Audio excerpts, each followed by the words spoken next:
Welcome to my Codependency story part 1.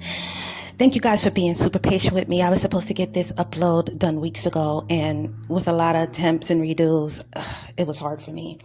So I said, let me figure out how to get this across to you guys and narrate my story in a way that you can totally understand and where it began for me. And it was really hard to get it down. And I said, where do I start? Where do I even begin to let you guys figure it out with me? And you know what? I had a great idea. I said, I'll just get it together and give you guys some narratives.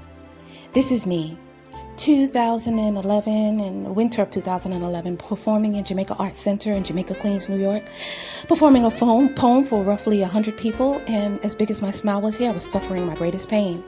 I was 3 years separated for a 15-year relationship with a covert narcissist, putting me through a bitter divorce.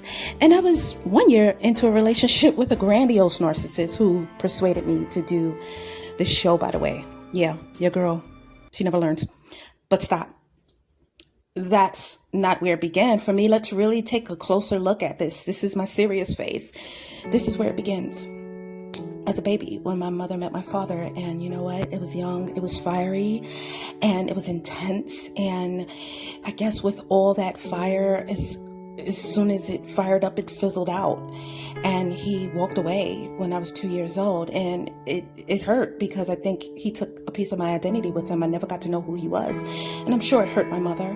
She did as best as she could as a single mother, and to take away that pain and be the end-all be-all, be that mom and dad in a sense. And she did a great job for a while, and she ended up finding new love with the man, and I had some additional siblings, you know, and he did the best that he could. He took me on as his own. I mean, I had a father, but he was my daddy. He loved me in a capacity in which I needed to be loved.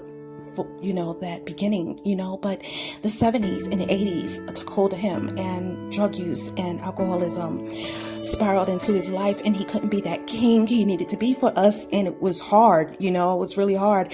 And as much as she loved him, she had to walk away. I mean, I guess she said, I'm not going to subject my kids to that. You know, it hurt her, but she went back into the working field, and she did the best she could. And she held me accountable to learn how to cook, to learn how to clean, to take care of younger siblings. I mean, I took care of younger siblings like they were my own, taking them to school, teaching them. And even as I got older, I was still that matriarch. They were young adults, still looking up to me like I was a second mother. I mean, wow, it was intense. And warning, warning. Girl meets guy. I was 15 years old.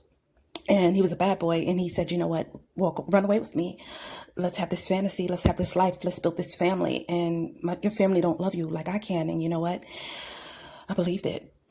You might want to tune in for the next part.